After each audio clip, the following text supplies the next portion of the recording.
Welcome to Cardboard Conjecture. We're a podcast about board games where we have opinions and conclusions formed on the basis of incomplete information. This episode of Cardboard Conjecture is brought to you by these great Saskatoon businesses: Amazing Stories Comics on 8th Street, Dragon's Den Games on 8th Street, and Breakout Escape Rooms on Faithful Avenue.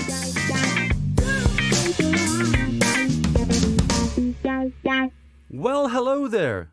How's it going, eh? This is Whatcha Been Playing Wednesday, and this is a special weekly episode that's a compilation of all the board games that we've been playing recently. And contributing on this episode are Mathew Legault of Scorpio Masqué, Dice and Dragons, Board on the Air, Board and Game with Andrew Bucholtz, the Meeple Dungeon, formerly Metal Meeples and Beer, Friday Night Games, definitely a board game podcast, and Cardboard Conjecture. Remember to check out the show notes for links to all the content of the Whatcha Been Playing Wednesday cast. Have fun exploring all of these great content creators, eh?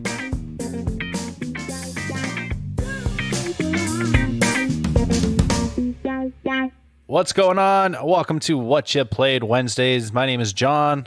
And I'm Matt. What? And we are Friday Night Games. And today we're going to talk about 5 Minute Mystery, which is published by Wiggles 3D. And all I can say is fruit salad, yummy, yummy.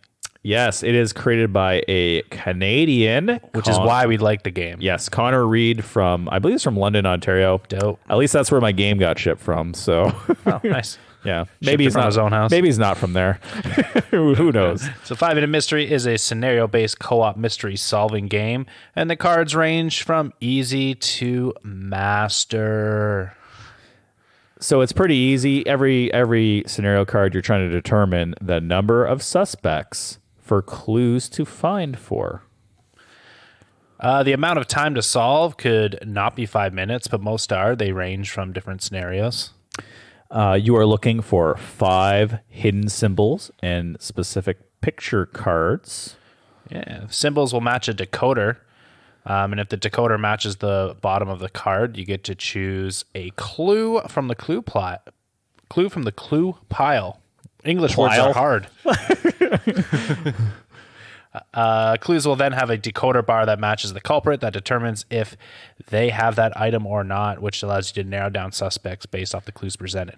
If you fail, you do not get a clue card. But if you win, you get to look at the clue card and try to decode and narrow down your search from there. The clue card will match the suspect with a little pattern on its bar, and that kind of tells you if the suspects have, say, a fan or glasses, and then that lets you look through a pile to narrow down your search. You then continue this until you find enough clues to determine the culprit or not within the allotted time frame. And if you do it within that time frame, you are definitely smarter than we are. And if you fail, you can go home because you suck. Yes, but you're probably still smarter than us, too. Let's just be honest here. So what do we like about the game, Matthew? Oh, man. Okay, well, it's made by a Canadian, whoop, whoop, which we said twice already, but that's definitely a bias for a Canadian What You Played Wednesday podcast. Yeah. What about you? I mean, it's fast and easy to play. Oh, and, okay. I'm reading your note here, and I'm like, I'm not saying that. This is a family thing, John. It's fast and easy to play. That's all I'm going to say. I do like that the scenarios had different difficulty levels. The harder ones were challenging. There was one specifically I really enjoyed playing with, but that was hard. Was as the decoder, I couldn't look at the clue card to find the symbols, and you and your wife, who we were playing with, couldn't talk to each other, and you had to use hand signals in order to tell me which symbols you found, and it was actually kind of funny. Yeah, it was really hard. What triangle are you trying to tell me? What I really liked about it was that as a team, once we figured out how the game worked, we all just kind of went to roles. We kind of gravitated towards roles that we were good at. For instance, you seem to have very good hand dexterity because you used to play guitar, and because of that, you naturally went towards the decoder, and my wife naturally liked looking at the animal pictures so much that she was the one filtering through the suspects. Yep. And then I think me and you were kind of doing it, but I was always taking the card and making sure it matched the decoder and then flipping it over. And then me and you were both looking for symbols at the same time. So as my wife was sorting the suspects, John and I were actually focusing on trying to get as many of these picture cards through as possible within the time frame. Yeah. It's really good to work as a team that way so you can get through the mystery faster. Yeah. So what didn't you like about it? I mean, the clue cards definitely are repetitive. They are pretty much the same picture repeated over and over again with the symbols are hidden in different places, but it was difficult to solve right away, but eventually it looks like you can kind of memorize where these things are there. We did kind of see a pattern on where like some of the symbols were hidden. But I believe you said that could be remedied by expansions. Yeah, I feel like they definitely they easily can make an expansion for this with more pictures and stuff, and you'd probably never remember where anything is after that. But I will admit that there was enough cards that feels like if I play this within a month, because let's be realistic here, we're not going to play this every day. Right. You probably would forget. So I already forget everything. What are we talking doing? about? Oh, we have 5 minutes to finish this. We're probably not going to pass that. But so for me, I felt that I played it solo, and it didn't play as good solo as it did with 3 people. I feel like there's a nice point of like 3 or 4 people playing the game. I don't know if any more. I think more would just cause too much chaos, so it'd be a lot harder to win. And I feel like less, maybe 2 people wouldn't be having as much fun. Yeah, so 3 to 4 is probably that sweet spot. Yeah, that's what I believe. Nice. I guess. Yeah. Okay. Well, that's cool. So what do we play wrong? I don't think we actually played this game wrong.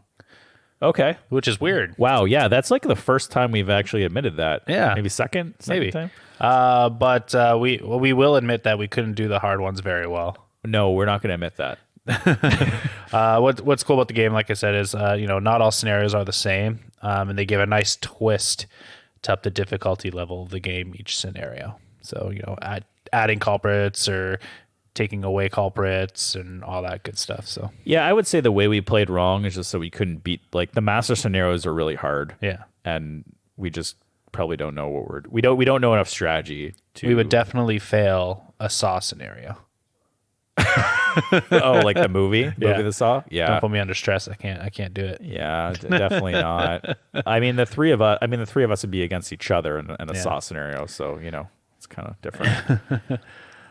All right. Well, I am John. And I'm Matt. We are Friday Night Games. You can check us out on our podcast that launches every Friday on your favorite streaming platform. Check us out on Instagram at Friday Night Games _official, Twitter and Twitch at Friday Night GMS, and on our website, FridayNight.games. Keep your sticks on the ice.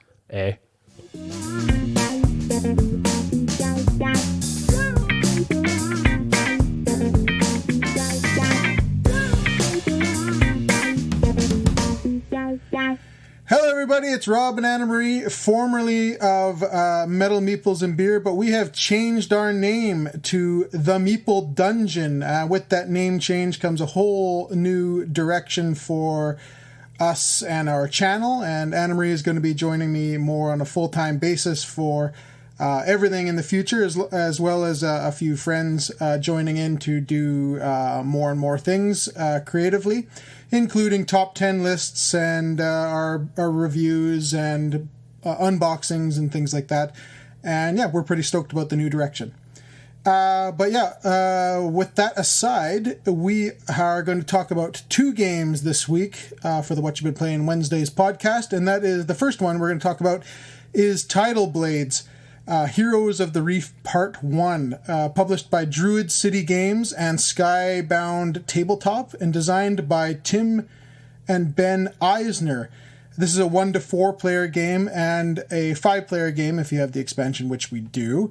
And yeah, it's a let me tell you a little bit about it here. It's you're playing as different heroes competing to become the newest member of the defenders of Naviri, being judged in performing stunts and challenges in different arenas and stadiums, as well as battling monstrous creatures to gain reputation and ultimately being named one of the newest title blades.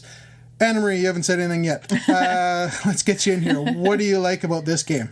Well, quite a few things, actually. One of my favorite things, first off, was just the artwork and the color on this game. I love it. Yeah. Artwork was the first thing that I saw. As soon as I saw the box, I knew I wanted to buy this game. I didn't even know anything about it. Yeah. But yeah, I love the art as well. It was just welcoming. It drew me in. It looks great on the table. It's bright. It makes me want to be on vacation somewhere. Totally. You know, so that's nice. Kind of an escape from COVID right now. Yeah. But aside from that, the actual gameplay, they have a little thing in there called the shell shield. And that's part of your character. So you have to do challenges in this game, and you have to roll dice to complete the challenges. Yeah, I'll add to that. This game has a whole array of things going on. There's dice rolling and manipulation. There's worker placement, resource management, tableau building. There's asymmetrical players. And each one of those players has a player board with 4 main stats that you're moving up and down as you go. And yeah, go ahead. Yeah, so with that shell shield, so when you're rolling dice, you have to include what they call a danger die, and this has X's on it, cool. which basically will damage you. You have to give up a die or use your shell shield. So you have these shells that you collect throughout the game, and if you get one of these X's on the danger die, you place to mitigate the die. You can basically put a shell on your shield. So instead of just being a once and done kind of thing, the nice thing I like about it is that you actually get to use it again. So once you get a certain number of shells on your shield, you can actually use it to manipulate a die face or refresh some die. So it's not just... Yeah, you're being punished on one side and losing your shells to the shell shield, and then later on actually being able to use the shells on your shield accumulated there to do other things for you. So yeah, it's really cool. So I really like that. And you had already touched on something about this a little bit, but the character boards themselves, they have these character trait dials, because you have 4 different character traits. And it's just a neat way of keeping track of your increasing traits, as opposed to just having a rectangular board with, as you move them up as you go, which is, there's nothing wrong with it, but just the way that... Yeah, it actually has 4 like individual rondels. I think that's what they're called, rondels. Yeah, and they spin up and down on the board. Yeah, it's a really great component. And it just made sense with the game how the way nothing is rectangular, it's all fluid, it's round. Every and board makes sense with the ocean. Yeah, swishy wishy wave to it. Yeah, really cool. Yeah, I really liked that. And I just thought it also brought more to the game. And then character cards. They had these character cards. Each character has specific ones to their character. They're super helpful, and they basically just give you a little bonus based on your character traits. And I found that they added to the story, and they were just a great little touch. Yeah, there's lots of flavor text on, like added into your individual deck that goes with your the character you're playing. And like she said, it just, there's actually quite a bit of a story going on. It tells you the backstory of the character, what his motivations are, what her motivations are, and so forth. And there's now 5 characters. There's 4 that come with the base box. There's a 5th one that comes with the expansion we haven't played with yet. But so excited to try that expansion. The character looks super cool. It looks like a frog person. Really cool. Yeah. The one character I've been playing is named Cayman, and he's more of like a caiman, like a crocodile style person. And then there's turtle people in it, and there's kind of elf style people. It's just really, really cool. I love the theme, love everything about it. We've been having a blast with it. It's quick. And it's very quick. It really 4 quick. rounds in each round. The first round you have 2 turns each. The second and third round you have 3 turns each, and then in the 4th round you have 4 turns each. And and then it's done. And there's a whole bunch of end of game scoring and things that go on. There's tableau building, there's set collection. Yeah. And there's fighting monsters and getting points for that. And there's tons of stuff going on. But really, really great game. And we're excited to play with the expansion here this week. But is there anything else you'd like to say? No, that was it. I just really liked it. Fun to play. We're both super into this one. Love it. Highly recommend it. But we're going to move on. We love the Oink games. So much fun. Everyone out there probably is aware of Oink games. They're just tiny little box, but there's a huge game in a little box.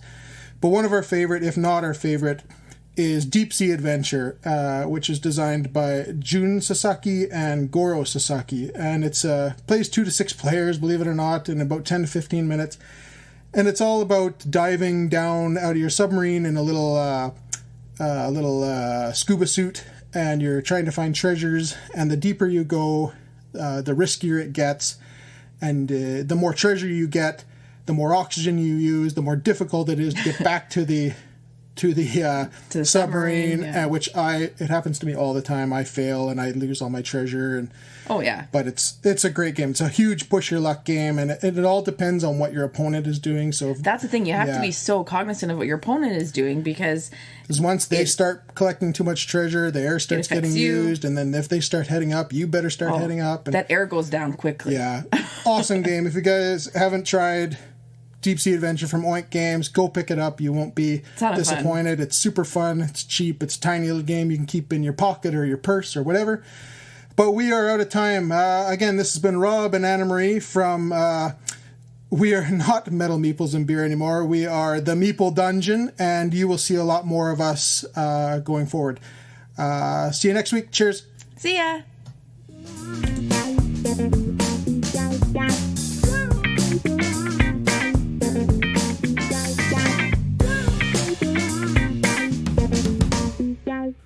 What up, gamers? I'm Jayson. I'm Julie, and together we're Dice and Dragons, and you can find us on our YouTube channel at Dice and Dragons, Instagram, Facebook at Dice and Dragons, and Twitter at Dice and Dragon. Yes. So what have we been playing? Well, we have been playing a game which is Chainsomnia by Japanime Games and designed by Delightworks. You can currently find it on Kickstarter. The campaign is ending soon, so listen to us. Maybe you're going to decide to check it out. So tell them more about the game itself, Julie. So it is a cooperative game that is for 1 to 4 players. It plays in about 60 minutes. It's intended on the box for ages 14 and above. We've talked about it. I think kids playing alone, 12 and above, probably works. And I think if you're playing with them, 8 and above. I think the scariest thing here is that, the idea, and I'm digging in a little bit into what you normally talk about, Jay, but the idea here is that these are kids that have been captured by a demon when they fell asleep, and they can't escape until they find a way out, and then they'll wake up. Yes, they're trapped in a nightmare, essentially, in the demon's castle. So the point I was going to make is that could be scary for younger kids. So if you think that kind of topic will give your kids nightmares and will wake them up, then don't play it with them. But that being said, the game so doesn't present anything scary that even the topic itself should go over fairly well. It is quite clearly a game. Yes. Now, the way the game works is you're going to be exploring the castle. You have to reveal all of the tiles until you get to the wake up tile, and at least one of your party must escape. Now, if you're trying to play with 1 player or 2 players, there's some alternate rules because you do have to control multiple characters in those situations. Now, there is a little bit of a wonky rule I don't understand. If you're playing with 2 players and 2 of your characters get captured, you lose the game. But if you're playing with 4 players, it's 4 characters. But in both games, you're playing with 4 characters. So that's just a little weird. So there's a few little inconsistencies like that, but overall, it doesn't really detract from the gameplay and the experience.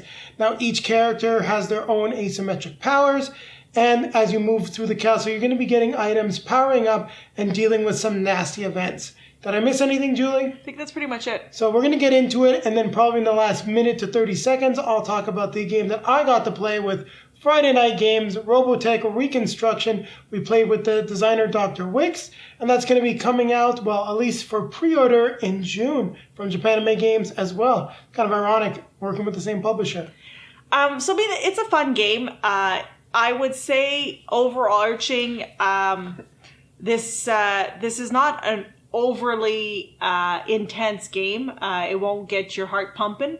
Sometimes, you find that, their big bad comes out and it gets, the adrenaline pumping. This is definitely not the case with this game. I don't know what you think. I have to agree with you. The game never really feels stressful. And I think that's the better way to put it. It's not that it's not challenging because... It's definitely challenging, yeah. Every game that we've played it's come down to the wire. The first game we lost badly. Our other games, we were literally about one turn away from losing. Now, Julie and I do play a lot of cooperative games, so we didn't find this too difficult. That being said, if you don't play a lot of co-ops, maybe this will get your heart pumping and it will be a lot more challenging. I think what was disappointing to us, at least in terms of the gameplay, there were some actions we never bothered to take. We figured our strategy. I think we were maybe just using the strongest characters, or at least the easiest to play. So some of the actions like give chains and get chains or giving items just never came up for us. See, the one thing I would say, the one thing I would have liked to see in this game, and that's not the way it was designed, but that exit is always the bottom tile, which means you just have to, the object of the game is to just make sure you get through all of those tiles. I would have liked to see a little bit more randomness in the sense of you don't know where the tile is, which would make you change your strategy a little bit more and add a little bit more, I don't know, variety to it. Because in this case, I kind of felt like we were just trying to get through the tiles and it's going to be tight every time. And it's just a question of how are the cards going to turn up to see if maybe you'll have that perfect game, right? Well, I disagree with you because I don't think the game could have been designed differently in this case. Just because the way the event deck works is that if you had the tile in a random location, well, then it's just going to make the game easier. It's not going to make the game any more challenging. It might change up the randomness of your experience, I but think you're it would make it more fun. Yeah, maybe, but then you're changing the entire game as it goes. You're just throwing the design out and restarting at that point. Okay. So I think the game is designed exactly the way they wanted it to be. It's not supposed to be complicated. It's supposed to be simple, fun, easy to teach, and perfect for a family game night. I mean, the design company is called Delightworks, and they're trying to have you delight in playing this game. Yep. So what about that game you played with? So basically, I think it's a great family game. I think it'd be fun for a family to play. I don't think this is a games night kind of, as in if you're with your board game group. Yeah, if you're playing with your game group, maybe they'll want to try this once just to check it out. But overall, this is definitely a family-style game. So that's what we recommend it for. We're definitely going to keep this on our collection. It's going to come back out with the family, hopefully sooner rather than later. Now, talking a little bit about Robotech Reconstruction. So this is set during the Reconstruction period of the Macross saga during the Robotech era. So this is after the last attack by the Zentradi. This takes place in the far future of 2013. Well, the show's really old, so 2013 was the far future for them at that point in time. And what you're going to be doing is there'll be 4 different factions that are asymmetric with different victory conditions that are competing to achieve their goals on the board before the other faction does in 4 turns. Now, what's really interesting about the game is the repeatable actions. I don't have that much more time to talk about it. We're getting to the end of the segment, but essentially, there's event cards that let you either take an action for yourself or give actions and stuff to other players. And depending on what you do, you can take one repeatable action or unlock your player board if you help someone else out, which lets you take multiple repeatable actions, especially stronger ones, which is very cool and part of the key aspects to winning the game. So in any case, I'm sure Friday Night Games talked about it. Listen to their section of this podcast or check out their Twitch and see the gameplay. This also should be up on their YouTube. So Julie, take us out of here. So as always, keep playing games. Keep playing games.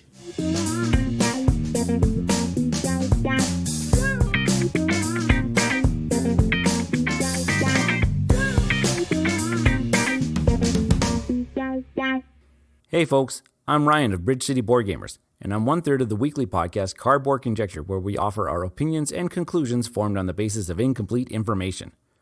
We are active on Twitter and Instagram, where you can follow us at BC Board Gamers, and we've started uploading some videos onto our YouTube channel. Just search up Bridge City Board Gamers. The game that my wife and I have been playing lately is Cloud Age, designed by Alexander Pfister and Arno Steinwinder, published in North America by Capstone Games. The theme of Cloud Age is that there's a secret society referred to as Cloud, and they have set fire to countless oil production sites and burned down large forests to destabilize the world. The resulting environmental catastrophe has disastrous effects on the entire planet, and now years later, you are traveling above the dried out landscape in your airships, trying to search for a better life. Now, how do you search for a better life? Well, you do this by playing a set number of rounds based on player count, with each round being broken into 3 phases: production and planning, movement, and actions. During production and planning, you can convert energy into water and possibly also points based on how high up on a production track that you've managed to get. You also get to draw cards from your deck, and now these cards are going to have different numbers on them.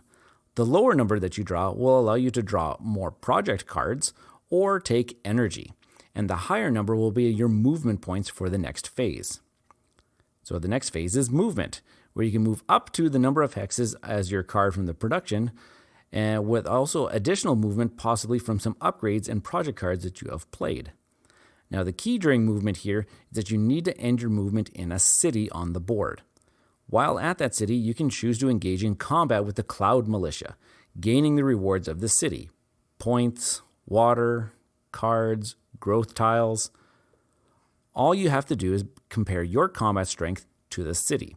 If you're equal to or higher, you win. You gain these combat strength by upgrading your ship and also by playing project cards. So after you've done this movement, will come the action phase, and this is where you're able to play those project cards or build upgrades to your airship. You can also gain resources from the city you're in or be able to play down growth tiles. Now the gaining of resources part here is actually really quite interesting, as they are hidden behind cloud-covered sleeves. As the player, you select one of the 4 main resources: water, metal, energy, or project cards, and then you pull the card out of the sleeve to see how many you're going to get. Now you're always going to get 1, but you could possibly get all the way up to 3. A little bit of push your luck, and I really like that. And that's what you do during a round. You wash, rinse, and repeat until the end of the game, in which you'll tally up all the points you've acquired during the game. Now you can gain points from the cities that you've visited, project cards that you've played, upgrades you've made to your ship, and then there's all those other in-game points that you can acquire from production or any other cards that instant cards that you've played. Now each game of Cloud Age will play a little bit differently if you choose to play with the campaign story mode. You see, Cloud Age continues this idea that Alexander Pfister likes to do with his games lately, and that is have players play through the story campaign. That usually lasts about 7 to 8 chapters. Each chapter has points in which the players are going to make some sort of narrative choice, and then the game will evolve in some way by usually adding some tiles to the board, adding some cards to the project deck, or tweaking some of the gameplay rules. The first 3 chapters of Cloud Age slowly show the players everything the game that Cloud Age has to offer, with the remaining 4 games fleshing out the narrative and creating neat options for the players to think about during gameplay. Now, there's also a star system to determine how well you've played a current chapter, gaining stars for how many points you've scored. You can usually gain about 1 to 5 stars. Let's just say that I haven't been doing so well, but neither has Jen. We only ever score about 1 to 2 stars a game. I guess we just haven't figured out how to play optimally yet, I guess. Now, I'm quite familiar with Alexander Pfister game designs: Mombasa, Maracaibo, Great Western Trail, Expedition to Newdale, just to name a few. Cloud Age seems like the most streamlined design to his name yet. Players are not overwhelmed with options and choices, but rather gameplay has been divided into digestible chunks. Out of his games that have this narrative mode of play, this is the easiest one I would feel that had to get new players to buy into, as the game system isn't as complex as some of his other designs. This is great. It's that sweet spot of the midweight Euro that I really enjoy. It's almost actually light midweight. This game gets a solid recommendation from me, but just know that you aren't getting into a mid-heavy Alexander Pfister design that you might be accustomed to. And that's what I've been playing this week. I'm Ryan of Cardboard Conjecture Podcast, and you can find our show on iTunes, Google Podcasts, Podbean, actually anywhere that you can find podcasts. Also, be sure to make sure you follow us on Instagram and Twitter to see what we've been up to lately. Also, check out our recently revitalized YouTube channel, Bridge City Board Gamers. Okay, folks, make sure you keep your stick on the ice. I'll see you next week.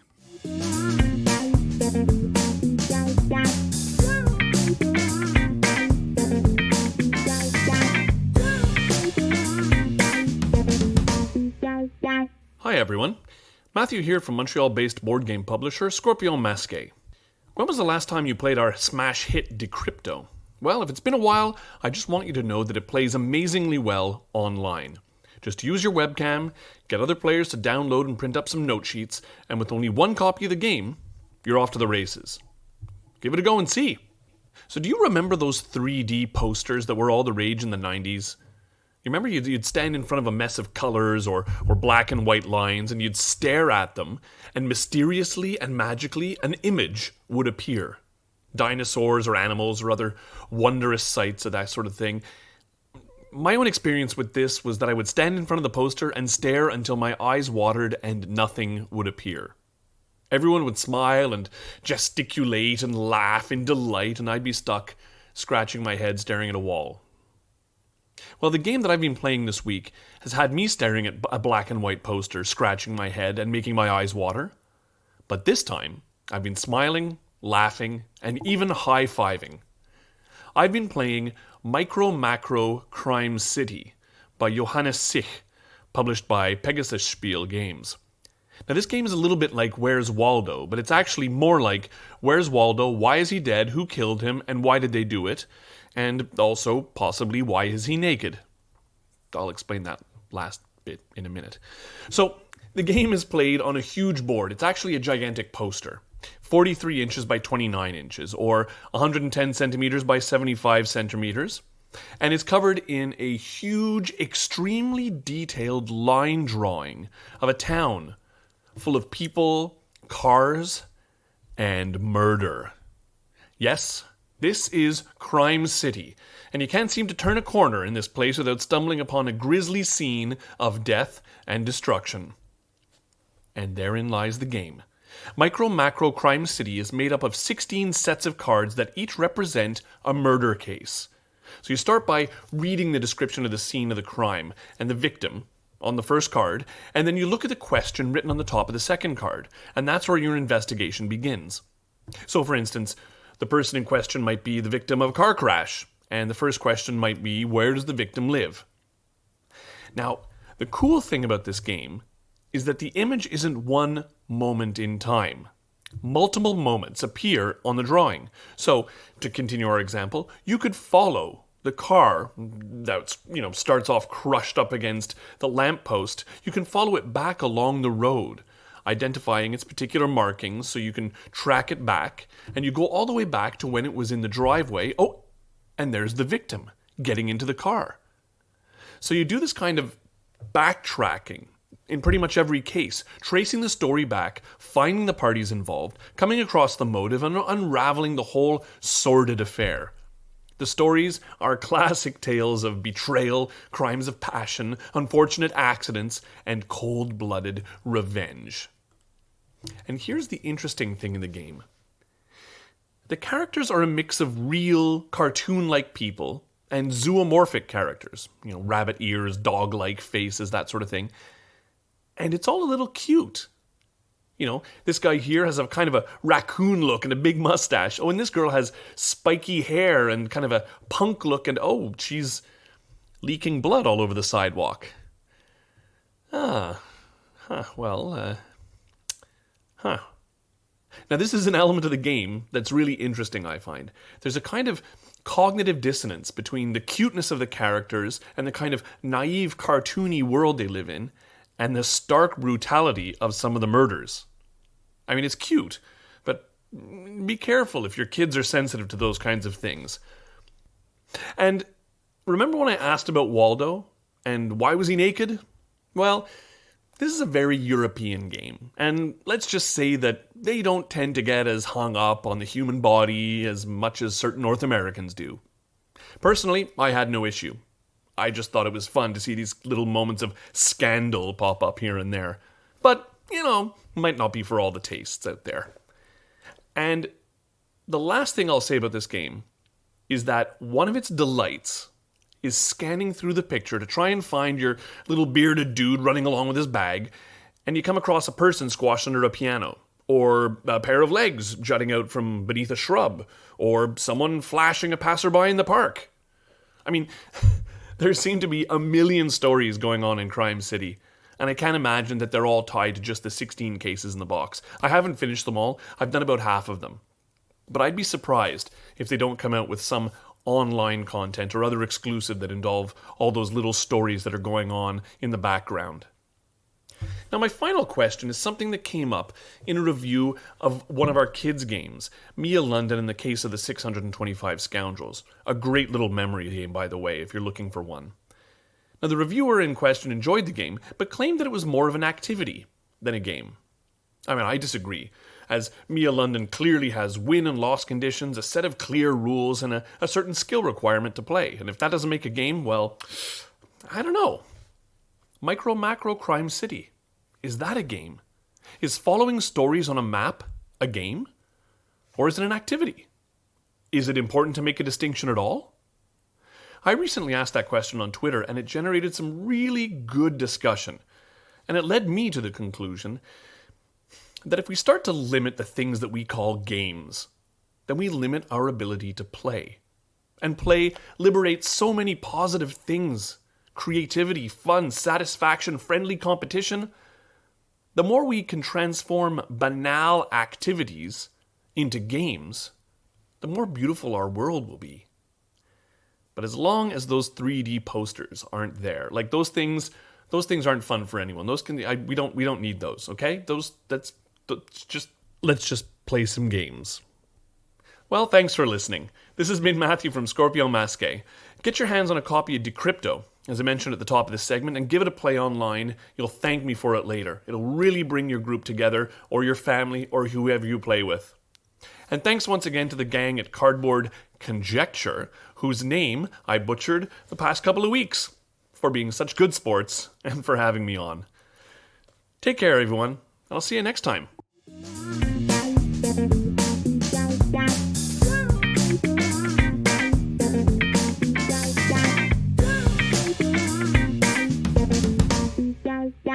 Hello, my name is Aaron Milich.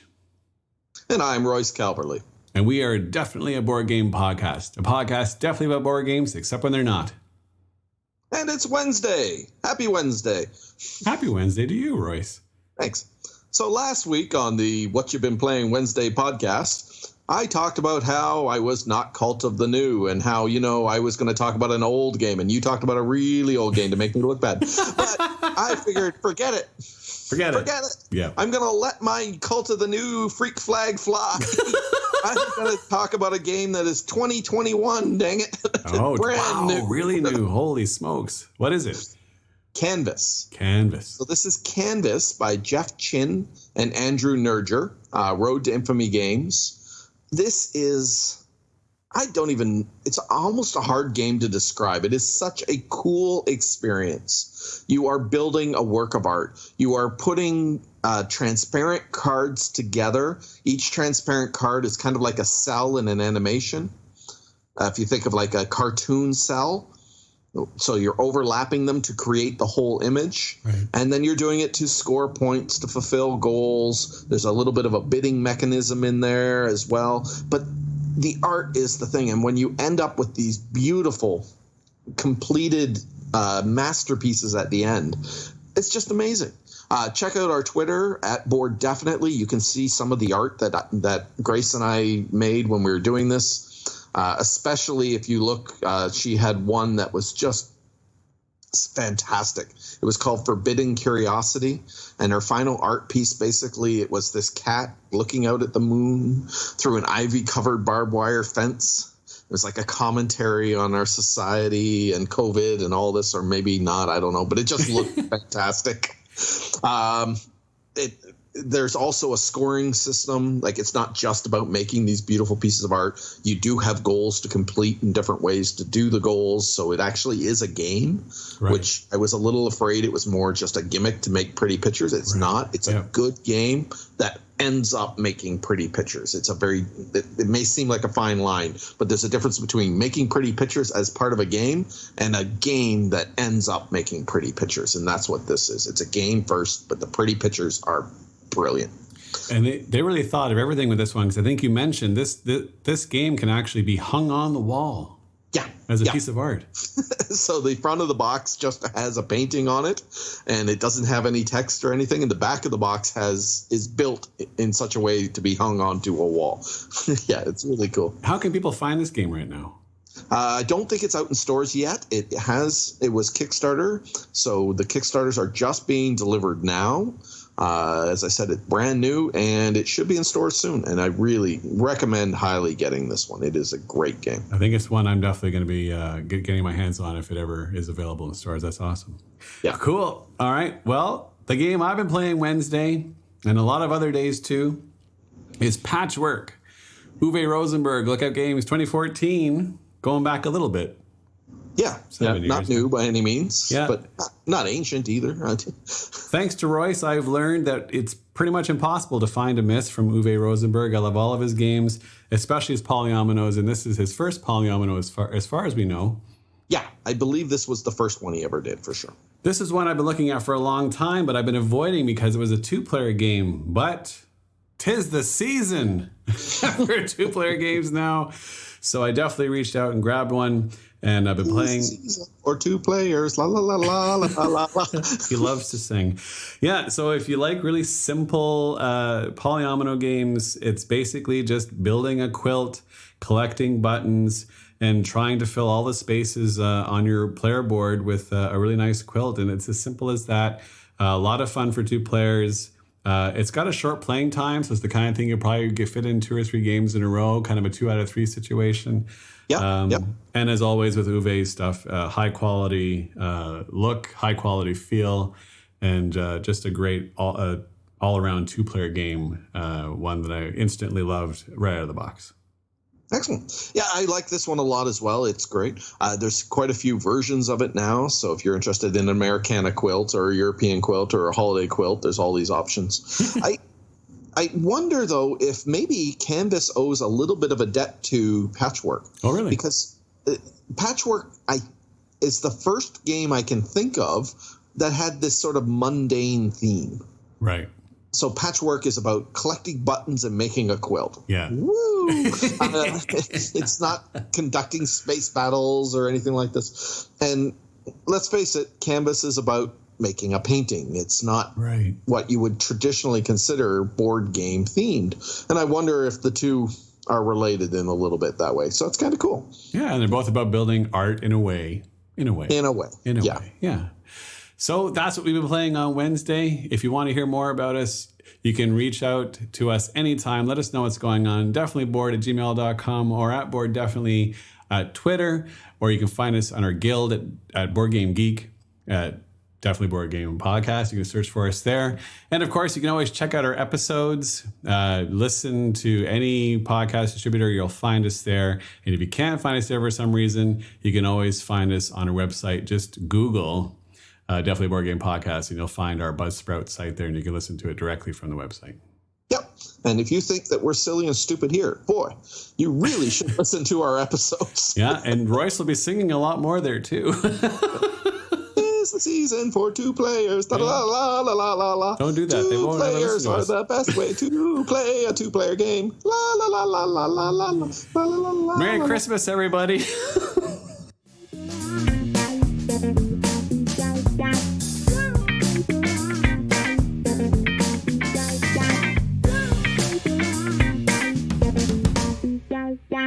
Hi, I'm Shea. And I'm David. And we are Board on the Air, and you're listening to What Have We Been Playing?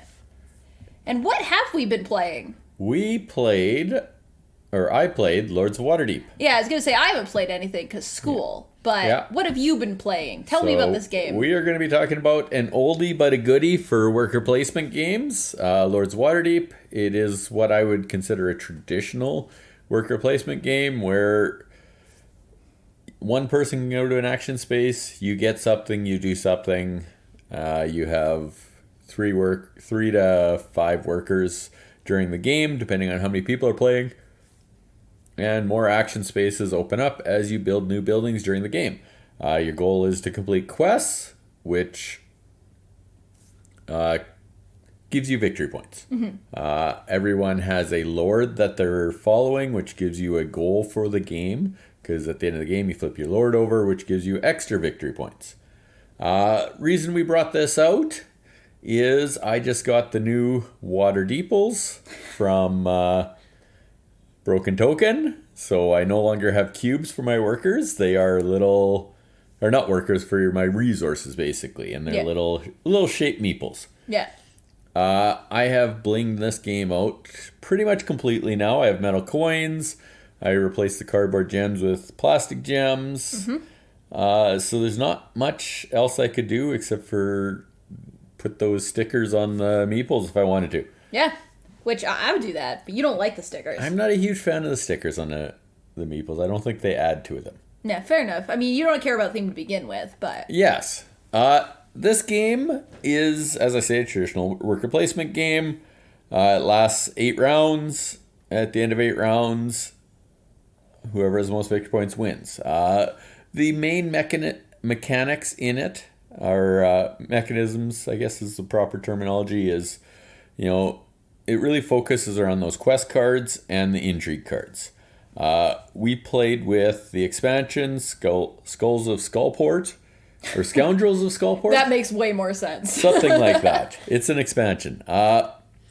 It makes it a little bit more fast moving because you can get a better action and then take out the... but you get a skull, and the more skulls that each person has, the more the skull board empties, the more those are worth negative points. So they can cancel out a lot of points at the end of the game. The intrigue cards themselves can be very mean. They take a lot of resources from people, or there's not very many nice ones. Yeah. I don't mind this game to the point where I have put money into it. I was going to say, you put enough money into it, you must enjoy it, at least a bit. Yeah, like it's fun. This last game, I had a hard time with the intrigue cards. They were very picking on people, right? Yeah. And Jordan got one where you couldn't actually attack him. So in a 3-player game, it was just me and your mom going back and forth against each other for the most part. Right. Yeah, that would make it less fun for sure. Yeah, and it allowed Jordan to really do what he wanted to and collect points and win the game. Yeah. That being said, this one has been around for a long time and is very popular as an introduction worker placement game. Yeah, I didn't play it this time, but I have played it before. Yeah. And I actually did really enjoy it, considering I'm not a huge worker placement fan. Or at least not like a strict worker placement fan, right? Yeah, the traditional ones are where you sort of shy away from the genre. Yeah, they get a little boring. Yeah. A little stuck. Okay. But I did enjoy this one. I laughed because I didn't realize that Waterdeep is actually a world in Dungeons and Dragons. So when I played Dungeons and Dragons, they called it Waterdeep. I thought they were making a joke about this game. Turns out it's the opposite. Yeah, Lord. So I really nailed that one. It was very funny when I found that out. Yeah, this is a Dungeons and Dragons worker placement game. Yeah, it's set in that world, right? Yep. I say the only thing I have a problem with is the box, because we've decked it out and it won't go sideways. It has to lay flat. Yeah, we added the folded space insert.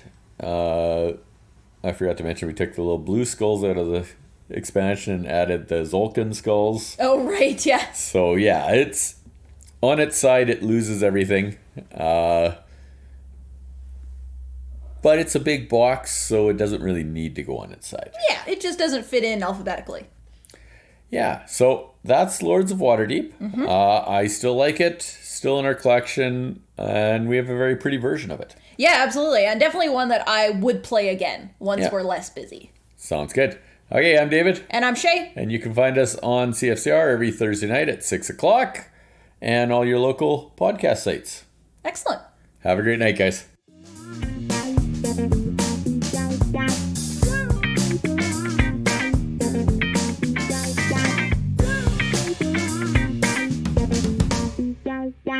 Hi, this is Andrew Bucholtz of BoardandGamedotcom, and I'm here to talk about what I've been playing this week. This week, I'm going to focus on Stellar Horizons, which is a 2020 release designed by Andrew Rader and published by Compass Games. Stellar Horizons is a game about space exploration, missions, and eventually colonization, and it starts in the very near future, with the campaign game offering the possibility of a 2030 start. The campaign game is what I've been playing, and I've been playing it online on Vassal with a group of friends, and the Vassal implementation of this game is really excellent. So in Stellar Horizons, you play as one of a number of nations / larger amalgamated blocks. So for example, you can play as Europe, or as North America, or as Japan. These playable factions all come with some slightly different abilities, whether that's if they're focusing on telescopes, or robotic explorers, or crewed exploration vehicles. They also have some differences in the amount of funding they get at the start of each economic phase every 10 years, and in what sort of tech points they produce, and a few other things. What's nice about these nation bonuses is that they give each faction a bit of a different flair and a bit of a different focus to try and work on, and that's good, especially when you're learning this game and trying to figure out what you're doing. There's a bit of a pathway there for you to explore. But the differences are more slight player powers than full-blown asymmetry, and I think that's a good decision for this game. Stellar Horizons comes with a lot of rules that are hard to get your head around, especially when you're just picking it up, and so it's useful that all the factions operate the same way, go through the same turn structure, and so on. They just have some slight advantages to doing particular things. So what you're actually doing in Stellar Horizons is building different robotic explorers and crewed vehicles, launching them into space to either explore different worlds, comets, and asteroids, or later on in the game in particular, to establish bases. The exploration is quite cool, as each possible explorable location, which is largely planets and moons, but there are also some comets and so on. Each of those locations comes with tech points of one of 3 varieties: biology, physics, or engineering. And when you do an exploration roll, you're going to add up the ability of whatever you're exploring with, and then also the value that is remaining on that world or moon or asteroid's card. And you're trying to roll below that number. If you succeed in doing so, then you manage to pull a chit of that variety, and if that chit is a 3 or higher, usually that causes a depletion. Depletions do some cool things. They give you politics markers you can spend for tech points or for money later. They let you draw world cards to try and improve the production at the location that you're exploring. And they also let you make a search for life, which is another role that can give you some cool benefits and bonuses if you do manage to find life there. Exploration comes at a cost, though, as with robotic explorers, there's a chance of them malfunctioning and thus blowing up and being returned to your card, with you only getting an engineering chit as compensation.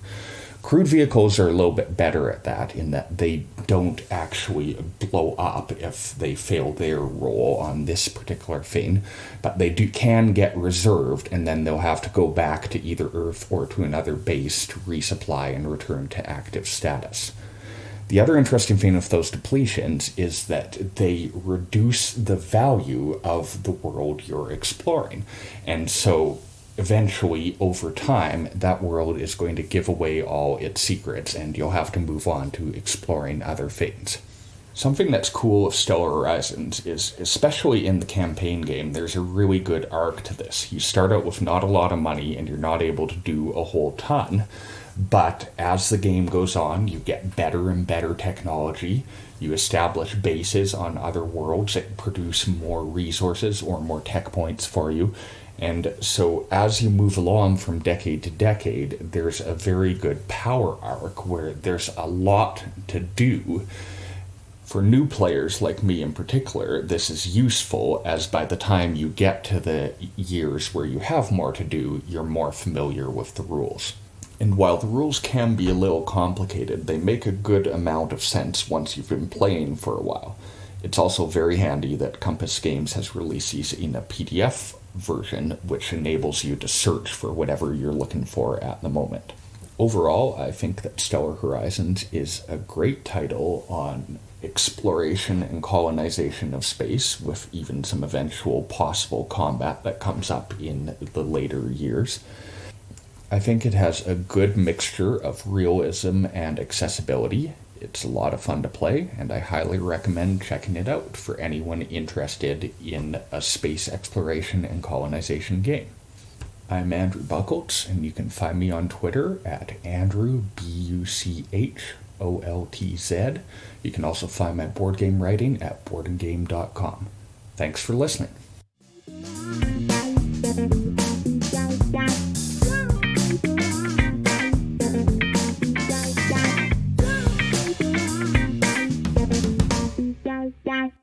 Hey there, this is Norm from Cardboard Conjecture podcast and part of the Bridge City Board Gamers here in Saskatoon. And of course, we are going to go to the Bridge City Board Gamers Facebook page and see what the community on this page has been playing. So let's get at it. Lane is a regular contributor. Lane, let's see, The Dungeon from Adventure Games, Kids vs. Zombies Evolution. Hey, you know what? I ordered that one. It's coming in the mail. Yay. Next up, Jayson. Amy and I had a light week. Played My City a handful of times. And Mountain Goats. Mountain Goats. I have never heard of that one. My City kind of interests me a lot. Just because everyone says it's just so smooth. And it plays fast. So, hey, a legacy game that you can knock out without, years going by. I like that. That's a good idea. Ash played Marco Polo. Yeah, I had to do it. That is such an awesome game. I love that game. It's the best part about that game is everything is overpowered, which makes it even. Mike, slacking with only 6 plays this week. That's not slacking. Finished up the monster book of monster expansions for Hogwarts Battle. Yay! I had troubles getting through that sentence. Cubitos is great. Highly recommended if you like games with dice that make you angry about how. Yeah, I'm not even going to finish that sentence because, dice hate me. But you know what? I've heard a lot of people talk good things about Cubitos. And the art looks pretty cool too. Travis, Lords of Waterdeep, yeah. And we did 2 3-player games of Anno 1800 for the first time. That sounds like a heavy game without even researching it. It's a decent game, but I feel like it has one big flaw, sort of, that I don't like. But he's not sharing it. But he played again though. Cool. Let's see. Favorites going forward. Let's see. Codenames Duet, Dutch Blitz. Where I come from and the people I play, Dutch Blitz is a full contact game. So put your mouth guards in. And they played Uno. Sorry. Hands. Once again, right on the top of the list. I'll give you one guess. It's not Earth, it's terraforming Mars. Terra Mara, Helleratu, and Praga Caput Regni. I think we just start, I was going to say we just start calling it Praga, but it's kind of fun to say the last, 2 words because it sounds like a funny swear word. Caput Regni. Eli played Tapestry and Honeybuzz. Never played Honeybuzz. It's kind of interesting. It looks interesting. John played Descent. Yes, a little bit of dungeon diving. Never hurt anybody. Oates, Theo Oates. Spirit Island. Yes, own it, love it. Aeon's End. Probably one of my favorite deck building games. And Under Falling Skies. We could just subtitle that Space Invaders, the board game with dice. I started playing it. It's awesome. I have to get into the campaign stuff, so yeah. Brian played Gloomhaven and Legacy of Dragonholt. Both fantastic titles, both opposite ends of the spectrum. Gloomhaven is, I like to refer to it as D&D with cards, and Legacy of Dragonholt is D&D choose your own adventure. So Awesome. Yeah, that's the wrap up. So we're gonna close out the show. We're approaching just a nice hour episode, which we always like to have. And of course, thank you to all of the contributors. Great content, and please check out their channels and check out their own their own haven of content. You could spend hours, and your pocketbook is going to suffer. There's just a spoiler warning there. So yes, we're getting into summer. We can see it. We can. The new seasonal allergies are coming. So, with that being said, have a moment when you're in line at the Tim Hortons drive-thru waiting for your double. Take care out there.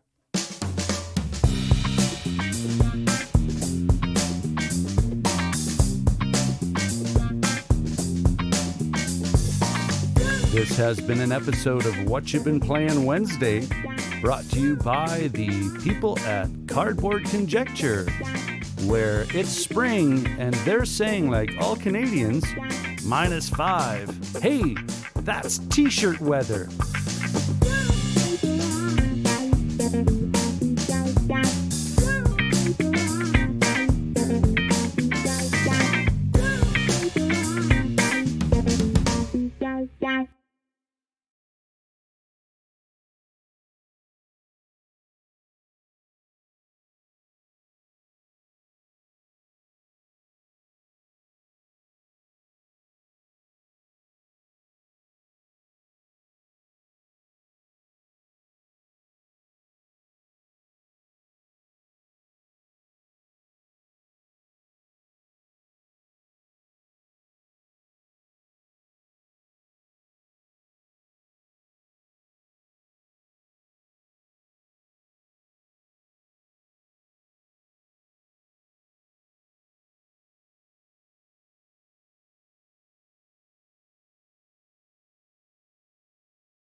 This episode of Whatcha Been Playing Wednesday has been brought to you by the people of Cardboard Conjecture, where, a double-double and a chocolate dip, that goes a long, long way.